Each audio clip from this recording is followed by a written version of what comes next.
cool new music for the new year. It's good. All right, so today we're talking about avoiding burnout, exhaustion, running yourself into the damn ground. So definitely listen through or just jump ahead, pro tip, because we're going to give you some solutions how to deal with that stuff. My name is Todd, and I'm here with my wife and business partner, Jennifer. Hi. Hi, how are you? I'm good. Good morning, Jen. Good morning, world. Todd. My throat feels a little scratchy. Oh. Jeez.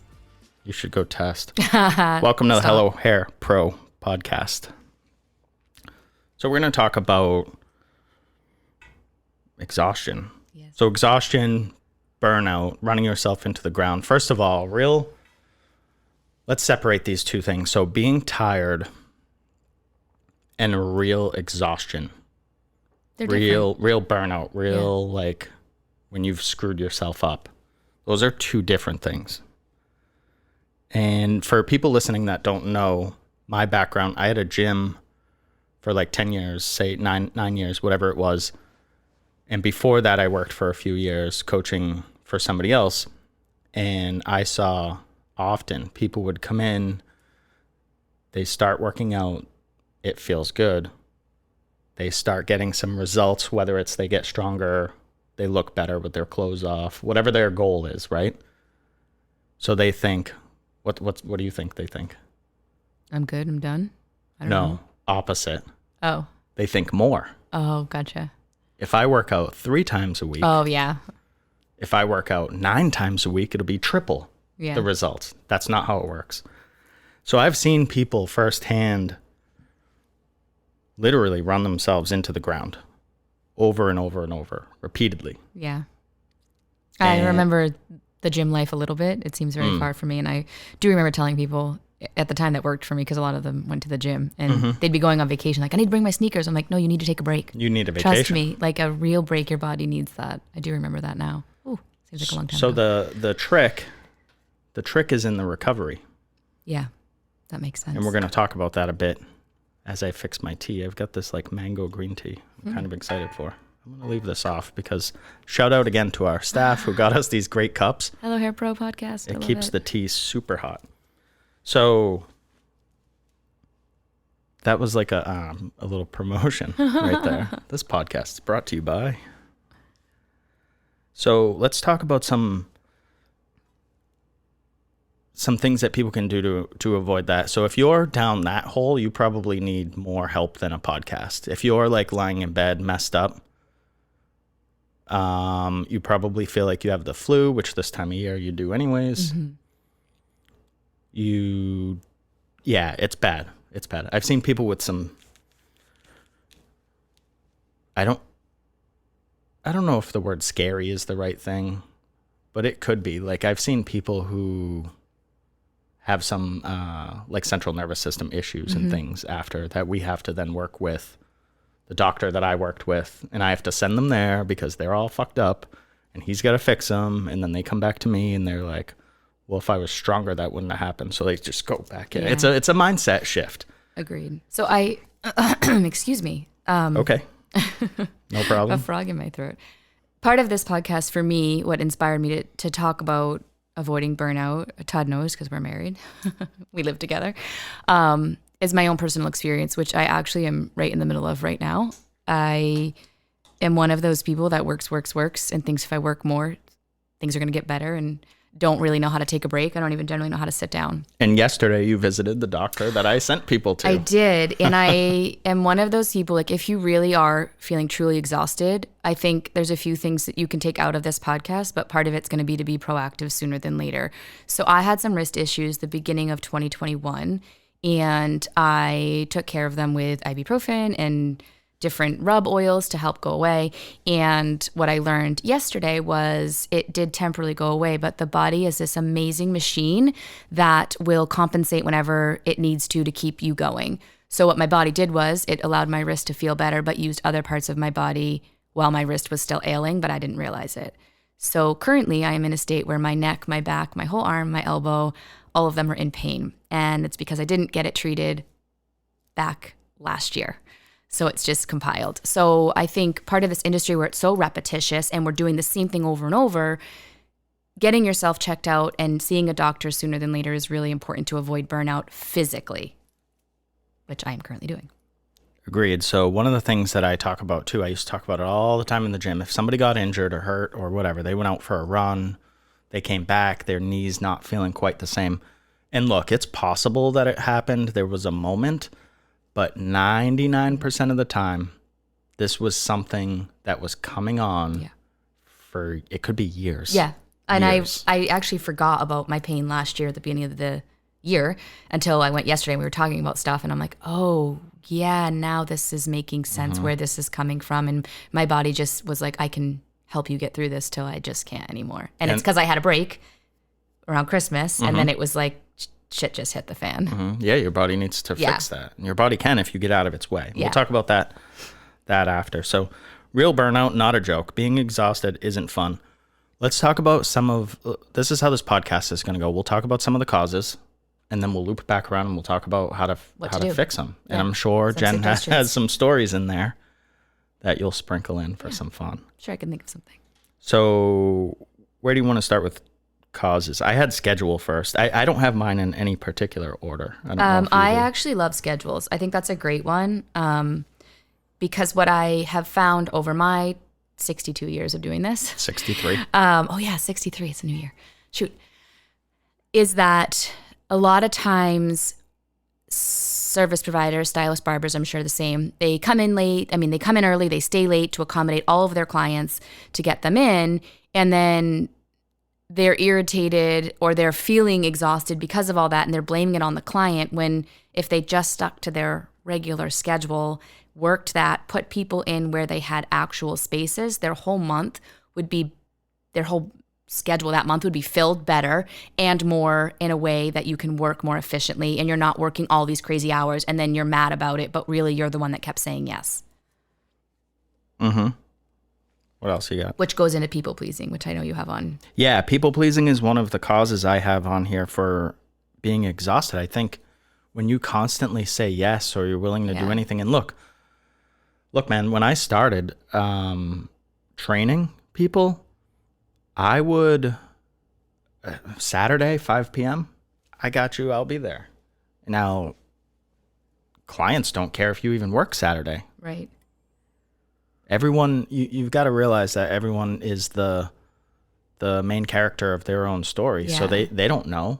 And if you don't tell them, we'll get into how to fix it. But if you don't tell people what your hours are, what your schedule is, they just totally assume that's what you work. Yeah. They don't know. It's not their fault. And then you're on social media passive aggressively or aggressively posting about your cancellation policy and how much stylists profit and all these sort of silly things. You're fighting these, like you said, I say this all the time, but you're fighting these fake enemies. These enemies don't exist. These people do not hate you.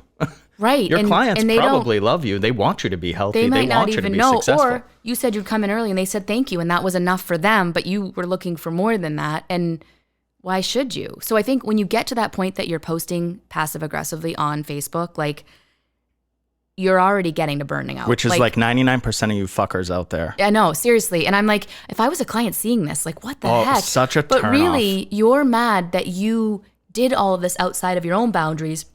And now you're blaming it on everybody else when really you need to sit down, internally take a look at yourself, set some clear boundaries that will make you happy. And then you don't have to post on social media negatively. Like that's not where it is. And you shouldn't be attacking your clients because you said you'd come in early, you said you'd stay late. Like you did that. You created that environment. Yeah, so the schedule, these all sort of go together. The schedule, not taking care of yourself. Or I jumped ahead a little. I was going to say schedule, people pleasing, no boundaries. They all sort of lump together. They do. Yeah. So I guess all of these things lump together because not taking care of yourself that's what we sort of opened with in the intro. Right. It's important. You have to put yourself first. You do this with the airplane analogy, like got to put your mask on first or you can't take care of anyone else. Well, if you pass out, you're of no good. You're of no service to anybody. It's easy to, unfortunately, it's very easy to put yourself on the back burner. You think it's better to take care of everybody else, but all you're doing is breaking yourself down. I want to jump in there for a second because here's what I think. In being in this industry for like 2 years? I don't even know. Doesn't matter. It's so ego driven, this industry. Stylists, owners, barbers think if I constantly am grinding, or if I'm constantly wearing myself down, or if I don't have time. I've seen barbers that post like, you know, I'm all disheveled and scraggly because I come last. I don't get time to get a haircut. I don't get time. I'm a bad example because I never get haircuts. But it's not that I don't have time. It's not that I'm like running myself into the ground as this some badge of honor. Right. It's a really weird approach. I don't know of very many industries that do that. And it goes back to on you to set yourself. If you only want to do this for 5 with years, if you want to be the industry average, if you want to be a 3 to 5 year stylist, fucking send it. Yeah. Run yourself into the ground. But if you want to be where I'm at, you have to. Mm-hmm. You have to change your ways so that you're protecting yourself first. So not taking care of yourself can be all sorts of crazy things. I see people don't have time to eat. That's another badge of honor, which I don't understand. I don't have time to go to the bathroom. That's so weird to me. I was one of those people. I know. I would try to eat and go to the bathroom at the same time, which is disgusting. But it's and I would be the one always squeezing people in, like, oh, and I'm like, oh, okay. And then like I was always doing a disservice to myself. So as much as I say that this industry is sort of notorious for these negative thoughts, it's not just this industry. A lot of people think that too, and they get that twisted. I think the ego comes into this industry a little more than others. Except maybe like trial lawyer. I mean, who else is like thinks they're the shit at 10 minutes out of school? What I was going to say though is when I was in school for personal training and nutrition, I'm in school for nutrition, and one of the things that I learned is that you're probably going to have to slam a granola bar while you're sitting on a toilet because you'll have so many clients and you'll be full for the day and you don't have time. Makes no sense. What the fuck are you talking about? It makes no sense. So it's not just this industry. No, it's not. So another one I had on here was doing things that you don't enjoy. That's a real... That needs to change. That's a first class ticket to I hate my job. Yeah, we're in 2022. If you don't enjoy some of the services you're doing, it's 2022. You should literally be taking them off. And it's a conversation you immediately either have with yourself, I talk to myself all the time, or your owner or whoever works with you with your schedule or services that you do. And it's, hey, I don't enjoy doing X, Y, and Z, so I'm not going to do them anymore. Like, that's it. This industry has so many people in it. You can do the things you love. And when you do the things you love, you are way more creative at it and you're having fun. And you're taking care of yourself. So I have two more. And these are kind of doozies. Okay. Should I drop them or do you have stuff? Okay. So the first one, let's go. I'm going to flip them just for fun. So charging incorrectly. Oh, yes. Yeah. So here's the deal. If you're charging $20 for a haircut, $15, $10, what do you like now? What are you going to do? There's only so many hours. So now you have to extend your hours or you have to squeeze more people in. Right. That's where the whole squeeze me in thing. Or you have to do the add-on a la carte thing if that's your jam. We charge for time at our salon. It's as simple as that. I'm not going to get into the points of it, the logistics or anything like that. We charge for time. Everyone has an hourly rate. And how long it takes you to complete whatever the service is that's the price, period. But you book an hour with that person. So here's the first thing with that. If you're doing haircuts at $20, like, you need to stop. Haircuts need to be more than $20. That's insane to me. But different podcast probably. And if your haircut, like, I don't know how you become... I charged more than that out of school. Yeah, because that's just ridiculous. Yeah. If your haircut does not include a blow dry, that's insane too. Like, I remember when Why is that insane? If somebody listening doesn't know, you can't see your full haircut. Now, I learned how to cut and texturize all in one, but I've been doing hair a long time. Currently, I feel like more of the platform for cutting is you do a wet cut to get your foundation and all your finish becomes dry. And the reason for that is you can see all of your flaws in a dry haircut. So you can create different things. It's also, and I educate to this for I guess anybody cutting hair. If you're cutting hair and you keep like checking each side and everything's off. You're like, this side's longer, that. If you just keep cutting and you don't know what you did wrong, like you're just going to keep jacking up the haircut. So if you can dry it, you can see where you're at and then easily fix that with it being dry. Somebody could have a cowlick that you're missing wet that you would see dry. Or your part is off or something. Where once you dry it, the blow dry gives you time to reconnect with yourself, take a minute, reevaluate how you just did that haircut and get back on track. And you're doing a disservice to the client if they're leaving wet. Like you need to see their haircut and you need to give them the whole service. That's my opinion, obviously. And I don't think charging for a haircut plus then charging for a blow dry. No, the blow dry is part of that package. When we opened up after COVID, we weren't allowed to blow dry. It was not in the rules, right? We didn't discount our haircuts. Our haircuts were still the same. The blow dry is just part of the package. Right now we cannot, so that's where it's at. So we offered a different type of finish. Let me braid your hair. Let me let it air dry for a few minutes so I can see my haircut. Like we still included something with that finished product. Fast forward where we are today, like that client needs to leave with a full finished product. So first of all, you can teach them how to style it. Second of all, you can see your work and you're not having to communicate if prices are all over the place. Well, it costs extra for this and that. There's such a stress in that that's not fun. Cool.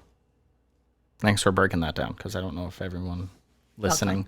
I know I've been hearing from, and I know you have as well, more people outside of the hair industry that are listening to us. So I want to make sure we like respect that and break stuff down. Yeah. And hopefully they can relate that to their industry. Yeah. So the pricing thing, and this was me in the past, and I'll throw myself under the bus every day. My prices were all over the place when I was a la carte, like literally all over the place, which made zero sense. It was such a stress in so many ways. First of all, every client was paying something different, which wasn't fair to all the clients. Some people had my old rates from 5 years ago because I was too afraid to raise them. Some people had my new rates and they were paying them just fine. And there was no consistency. And then it's not fair to you as well as the stylist. Right, because I'm doing different. I just want to point that out as well. Like you think I'm doing the same work, but I'm getting paid differently for each work just because I'm just too afraid to have a conversation. Right. Then it's not fair to the client, but it's also not fair to you because now you're salty when you see Bob that pays for sure $20. I stopped comes in after Susie that pays $75. And I stopped doing the service as well. If I was giving them that discount, I couldn't have the conversation. I was like, well, I'm not going to give them a neck shaver. I'm not going to do this because I'm like, they're not paying for it. Like I became very salty, like internally. And then when I was checking them out, I had to stress about, oh my God, what did I charge them? Hold on, now I have to look in the history. So there was prices all over the place. So that took me another 5 minutes to go look up their history. What did I charge them last time? Instead of just being like, the rate is the rate. It sounds really stressful. It was so stressful. So stressful. Why do stylists love to live in this world? I don't know. There's so many things within that I could keep going. But if you can have a clear, concise pricing and you know what you charge and the client does too, it takes all the stress off you and them because they know coming in what they're getting charged and you know that they're all set and then you can do whatever services you need in the time that you've adjusted or allotted for them. Different podcast, but our system is so simple. We don't have a desk person. Right, because you don't need one. No, we don't. Yeah, why would I employ somebody to stand there and do something that... And honestly, most stylists, barbers, service providers, they want to take care of their client from start to finish. So what you have when you have a receptionist is you have all of these staff members huddling at the front because they're afraid you can't book them in the right place or you're not going to charge them the right price because it's different. Like, so it takes that all out of it and really makes it seamless and very professional. That's the way of the new year. So the last one I have on my list, and this I think is a major cause for people being run down. I've been there. It's poor environment. Oh. And what I mean by poor environment is a poor work environment. Yeah. And it could be because your salon owner is toxic piece of shit. Yep. Who treats people like crap. That's pretty common in this industry. Common. It could be that you don't align with the business's values. Mm-hmm.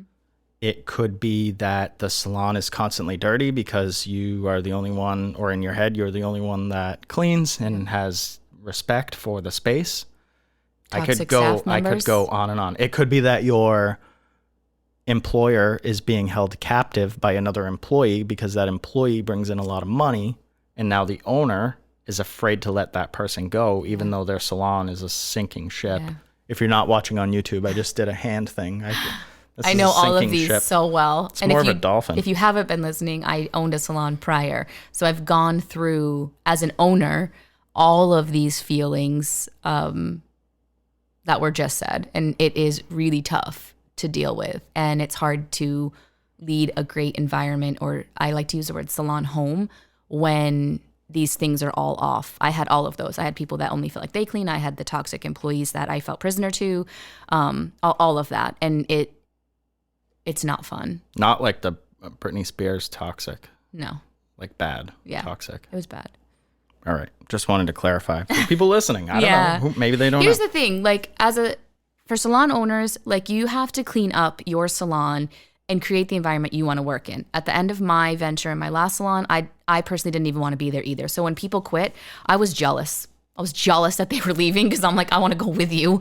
Like, what the heck? And that's not okay. Actually, a salon I worked at way back in the day, I remember I was leaving. I gave my notice, and one of the owners, it was a 2-part owner, and they've broken up since.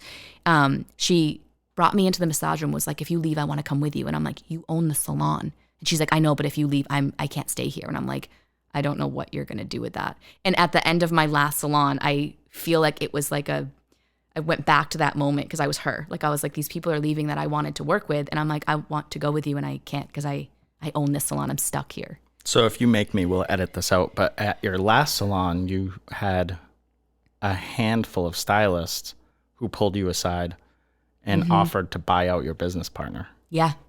Yes. So that is an interesting... Yeah, they wanted to work with me. Yeah. Just not with that other person. And they ended up leaving. They did, yeah. Because the negative outweighs. And I don't blame them. And for them, congratulations. If you're listening, good for you. Yeah. No hard feelings. None at all. Should have left. And I think at the time... 100%. It was such a odd time, and I probably didn't handle things correctly even then, because that was a first real turnover for that salon. But I truly wished after all of them well. And I honestly afterward was like, I saw things more clearly. Whoa. And I saw the missteps that I took to not have hard conversations with my business partner or with staff to help change the things. Like, they were all coming in with common things. And you know what? Good for them. They made their life better, and they found a better home for themselves and salon home. And they're all still doing hair, which is really amazing. So that's a win for them. And that's what you need to do. You need to take steps to make yourself happy in the salon world. And sometimes they're not always easy. That's a perfect segue into, like, unless you have something else for causes, let's jump into what people can do. Yeah. And some solutions. So you guys heard us rattle through a list of causes. Great. There are probably 1,000 more. Yeah. These are some that are important to us. Let's just get into what people can do. Let's jump right in. So I have boundaries first. Yeah. So boundaries, setting boundaries. Where do you want to go? So I'll give you an example of what I just started for myself. I feel like in my head there's so many things, from booking to your hours to your schedule. I'm going to talk from owner to stylist. So as an owner, so I do both. I'm behind the chair, and I run a salon with Todd, as you know. So my owner hat, when the salon is closed, which is around 8 p.m. at night, I turn my phone off, or my text messages actually don't come through anymore, so that until I open my phone, I don't see a text message. So that allows me to keep myself turned off and be present with my family when I get home. And then my boundary in the morning is, until I get my kids on the bus, I do not check any texts or any information relating to the salon until after I get them all set, so that I can truly focus on my children and on my family. And there's nothing pressing that needs to happen generally between that 8 and 8. And then we use a Slack communication so people can put things there, and I can go on and find that out. So that boundary I started the end of last year, and has been truly amazing for me, being present at home. And I am really proud of that. And that does mean that I don't get back to clients in a 2-second time period, which was really hard for me in the beginning to, like, I would see a text, but I'm like, I'm leaving work. It's my family time. I'll get to them. They don't even care. They just let me. I was just going to say, let me ask you a question. They just wait. How Holy crap. often did they get back to you immediately? Right. And when are you sitting there live texting? So I've seen it, and I talked to lots of people in this industry, and they're like, I have to get back right away. And I was one of them. And now that I take a minute and I get back to them when I'm back in the salon, I'm in front of a schedule. First of all, I'm not missing appointments, because that would happen sometimes. I would forget to schedule them because I was just too... Well, without the boundary of, to take it a step further, your boundaries should, in my opinion, include, here's how you book.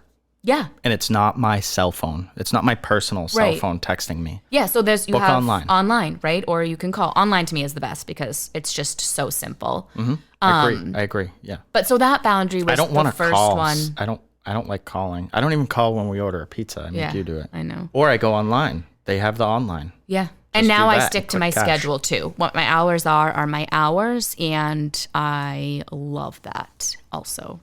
All right. But that's new for me, and I've been doing this a very long time. That's a great one to jump into next. So a normal schedule. I'll give you an example of how we work ours. So somebody new to the industry or newer, couple years, few years, without a clientele, somebody just out of school without a clientele, whatever. Somebody who has been on a break and looking to rebuild, we would start them typically at 2 or 3 shifts.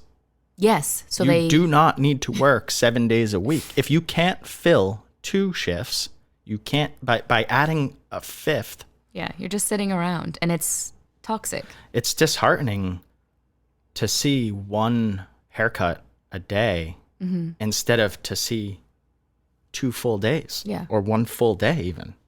I would rather see 1 full day than to be like, I have Absolutely. 7 That's haircuts success. this week. Yeah. But they're Sunday through Saturday. And it's exhausting to get up, get ready, mentally prepare yourself for all days that look really sparse. Like where like if you can cut that back, you can feel like, oh, okay, I've got a few things going on my 3 days I work. And then once those get full for our salon home, let's talk about adding something else on to grow your business. Or maybe you love your schedule and that's just where you sit. So you raise your prices Exactly. at that point. There's 2 different conversations we had depending on what type of service provider you Right, are. right. And these are just examples. So if you're listening and you're like, well, I work 4 days. I don't want to go down to 2 to 3. Don't, but work on filling those 4 Yeah. days. And then if you're, Don't just add more hours. don't add more hours when you want to make more money. Charge more money Yeah. when you want to make more money. And you're in a perfect place if you're full in your And I don't want to hear do that people in our town won't pay that. Yeah. There are more people with private jets in your town than you know about. Okay? Just got to find them. So, different podcast. Actually, we've already done that one, I think. I have no idea. I get lost now. So, a normal schedule, somebody that has experience that comes into our salon, they have a clientele. We still sort of coach them Yeah. to consolidate if it's possible. Now, I And understand. most, actually all that have that, love it. Yes. Now, I understand that could be scary if you're like, well, if I'm less available, less people will come in. That's not true. Yeah, It's every that single one has scarcity been mindset. busier than they ever were. Everyone we've Yeah. had has been busier, yes, and made more money Yeah. when they joined us Yes. than previously working Correct. longer, more hours. And had more fun. more days. Everything. Yeah, just lots of positives. Shout out to us. Go hello. That's us. So what is something else people can do? So if you're not at our salon, you need to be able to approach the owner. First of all, I think it's weird that people don't have a say in their schedule. I see that a lot in this Yeah. industry too. You're like, you've got to work nights, you've got to work weekends, you've got to do this. Now, if you only have those shifts available, that's what you're offering. That makes sense. So if you're an owner and you're like, well, I don't have anyone working nights, obviously you're not going to advertise for days. You need someone to fill those night Right. shifts. But you need to be able to talk to your owner if you are having these thoughts, or if you're like, you know what, Yeah. I'm tired. I'm working 5 long days, which is probably not uncommon. Right. I'm working 5 long days, and like I would love to work 4. Or And I would people are like to scared work. to have those conversations, and you shouldn't be. No, don't. It's a relationship. It should be between you and your owner, or you and your landlord, or whatever those are. It's a relationship, and you need to go to whoever it is that you need to get permission to make your life better. That's so weird. Permission. Yeah. Well, some people need permission. I write down your boundaries and set reminders to keep you on track for the boundaries one too. So Yeah, good just one. because you say, I'm going to set these boundaries, just saying it doesn't You're not make even it come true. How about this? Just because you post it in your stories on Yes. Instagram, passive aggressively. Right. The hardest part is the doing. So if you're like, "Whoa, this sounds so great." So start with writing down the boundaries that you want for yourself. And we did talk about this a little bit in another podcast. And these boundaries need to be ones that you'll stick to. So don't go crazy. Set one or two, and one or two that you can manage. Keep yourself Baby steps honest. on Yeah. this. And then you can expand those, but start with ones that you can truly follow. And so once you have them written down, now you can put them into action. And that's where the reminders will come into play, because it'll keep you honest to those boundaries. And that's really important step to like really create that first step to doing something different and making your life better. So here's a quick how to address one thing at a time. You get a text on your personal phone on Saturday night from Barb. I don't know why I like that name. And Barb wants to book an appointment with you. You should have some sort of pre-written out text that says, "Hey, I'm not going to be responding to texts outside of hours. I'm back in on Tuesday. That's when I'll get back to you." And for me, I'm a little harsher than most people, but the Barb gets that one time. Next Saturday when she texts, or next time she texts outside of those hours, I don't even reply. I just get back to her on the Tuesday when I'm back in the salon. Someone texted me last night and I have not replied, and I'm very proud of myself, because I will when I get into the salon today. Great. Because I had other things lined up for. And then I would add in, so obviously if you're a salon in 2022 or a barbershop, you should have online booking. Add the link. Here you go, Barb. Barb, it would really help out too if you booked online. It's much quicker than you waiting till Tuesday. Rock on, Barb. There you go. There's a boundary. Now, don't make exceptions for friends, family, right. whatever. It has to be consistent. If you're not consistent, and then where does that person sit? Well, sometimes this person brings me a coffee. They're kind of friendly with me. No, it's got to be across the board. Most of our staff think all my clients are my best friends. And then I'm like, no, I've done their hair for so long. But I enjoy their company, but I treat them all the same consistently. They're you still can my have, clients at the you end can of the have day. boundaries, charge people appropriately, not discount your services, not run yourself into the ground, and still not be friends with your clients. Like, I understand that I enjoy their we time. have friends that come to our salon. My friend's coming in today. But outside of that, like there needs to be those boundaries, and it's got to be across the board and consistent. So let's get into some of the physical stuff. So activity, you need to be active. Important. Don't be lazy. And I don't mean that in a negative way. You have time. I just explained to you how to get more time. Even take a walk. It's not like you don't have to go to the gym. Right. Like, that's not your jam, but move your body a little. Do something for yourself. Move around, ride a bike, skateboard, take a jog, go for a walk. I like the skateboard one. Whatever. I don't give a shit what people do. That's people. Sometimes when people find out that I owned a gym or I used to coach, they'll ask me, "What should I do?" And I'm like, I don't know. I would have to run through like a consultation, an introduction with you, because I don't know what your lifestyle's like. Right. I don't know. And the thing that you should do is the thing that you're going to do. If I tell you to go to a fucking CrossFit class, but that's not your jam, and you're not going to do it, you're going to do nothing. That was a shitty recommendation. Yeah. So I can't really recommend stuff without knowing about your lifestyle. But whatever, I don't care. Like, you're tired. I get it. This is going to help, though. I know that sounds it will counterintuitive, but if you get up that half an hour early, like, look, man, I used to go, it was like 4 or 4:30. I would go to the gym. I would go super early because I had to coach a class at 6 a.m. and people at 5:45 were showing up. Right. So I had to get my workout in because I knew. And once you start moving, you just feel good. Right. And the reason that worked for me, and I did that for maybe a year, the reason it worked for me is because I knew in my head that if I put it off till later, well, then all those excuses and things creep in. So you've got to really sort of figure out what you can do. We have a bike at our house. You don't have to get on it for 2 hours a day. No. Do 10 minutes. I like 20. I always say 10 minutes or 20 minutes and I jump on because I know once I hit that, I'm like, I'll go a little longer. Yeah. I think people forget about 10 minutes, though. I think people think a workout has to be this long thing. And 10 minutes, if you're doing nothing, 10 minutes is amazing. If you're doing nothing, 5 minutes is amazing. Something's better than nothing. Yeah, just move. Yeah. Move your body. Even if it's a yoga class or stretching. Yeah. Something. You can find all sorts of guided stuff on YouTube. Our kids watch Yoga. like kids yoga. It's got like themes and stuff. It's cute. It's pretty cool. So activity. Here's one you don't want to hear. This is going to trigger people. Nutrition. So if you eat like a trash can, you're going to feel like a trash Yeah. can. You are what you eat. That used to be Yeah. a saying like back in the 80s. You are what you eat from your head down to your feet. Sorry. Or like the 2000s. Oh, was it? That from way back? I don't know. I thought feel so. like people say that still. You are what you eat. From your head down to your feet. It was a commercial. Alrighty. Okay. I have eat and bring food. So yeah, nutrition is huge, and I'm not going to sit here and preach. I'm not perfect by any means. We just went through the holidays, so talk about not perfect. I ate whatever I wanted, whenever I wanted. Samesies. But here's the deal. Have some meat and vegetables. You don't eat meat? Cool, skip the meat, have some vegetables. Again, this is a personal thing. I don't know what makes you feel good. If you eat vegetables all day long and that's your jam, go for it. That's not bad. If you're like, I don't know, whatever, it doesn't even matter. Just whatever, be semi-consistent. And I tell people, or I used to tell people when I coach nutrition, is that you have to be mindful. Just be mindful. Absolutely. And that will solve probably 80 to 90% of the average person's problems. And you'll feel better during the day as you make sure you have your food with you and you keep your body nourished. Agreed. It's a real thing.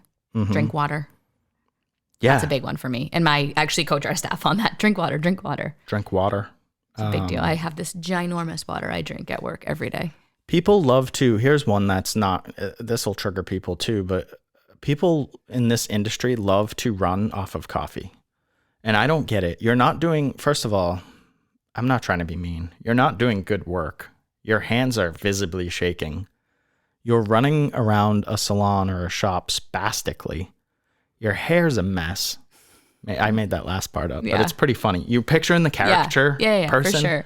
You know, running around like, where's my coffee? Well, it comes down to bringing in your food, bringing your water, and like taking care of yourself. If you do all these other things, you won't need coffee. Yeah, I love you're so coffee. tired because you're hungry, you're not hydrated, and somehow you think coffee, and it should be the other stuff. Probably because one of the share pages posted how cool it was to run on a cup of coffee a day. And a Tic Tac. Fucking Instagram. So the last one I have on my list is rest and recovery. Yes, it's very important. And that comes when you allow yourself, I think, to do simply the other things we've listed. So when you have a normal schedule that's healthy with healthy boundaries, well, guess what that downtime is for? It's for your activity. Yeah, your time off is your yours. time with your family, Yeah, your it's time with your personal friends, your time to rest and recover. Those things fit nice and neat into that time. We all have the same 24 hours a day, whether you own a business, whether you work for yourself, whether you're an employee. Yeah, it's just what do you do with that time? And how do you the use choice. it to your benefit? Yeah. Or You're going to advantage. choose are you going to choose to do these things, or are you going to choose to run yourself into the ground? Because I'll promise you this, and this isn't, again, I don't wish harm on anybody, but I promise you, if you just run yourself into the ground repeatedly and think it's like funny or cool or whatever, you will break. Yeah. You eventually will break. Your neck will hurt, or your back will hurt, or your arm will hurt, or all three. Or you'll have a hip problem. And I will tell you from coaching hundreds and hundreds of people in the past, it's not a hip problem. It's probably stemming from somewhere else, and it's traveled because that's how our bodies work. And because you didn't take care of yourself, your body's quitting. Yeah. Yep. It's amazing. I remember back, and I've talked to the doctor that you go to see, and he's super knowledgeable, but you'll have like a problem, you know, in your elbow, but like it'll resonate in the shoulder or whatever, vice versa, or there's something going on in your back, but it's really like an ankle mobility issue. And it's crazy how those things work together, but you can't, one thing I promise you, and we can wrap on this, is you can't escape it. Nope. It's just a matter of time. Yep. All of these things are really important. So please do these things because we care. Obviously, we're doing this podcast because we care. We want to help people. Yeah. That's our goal. And if you need help laying out a plan, we're here. You know, we'd love to sit down, have a chat, and help you with those things. And we will be shortly adding a button on our website, on the Hello Hair Pro. Drop down on the menu on our website. You can go there, and by this week or next week, I'll have a button on there. You can press, we'll do a call, and we'll see if we can help you Yeah, a we'd little love to more. coach you. So if anybody is looking for a little more one-on-one type stuff, or 2-on-1, because you get 2 of us, We got you. then keep an eye out there, and I'll share when we'll put it on social media when that comes about. Anything else? No, have a great day. Awesome. Thanks so much for listening. Definitely jump on our mailing list. I'll put that link Yes. in our show notes, and have a great day. We'll see you soon. Bye. Goodbye.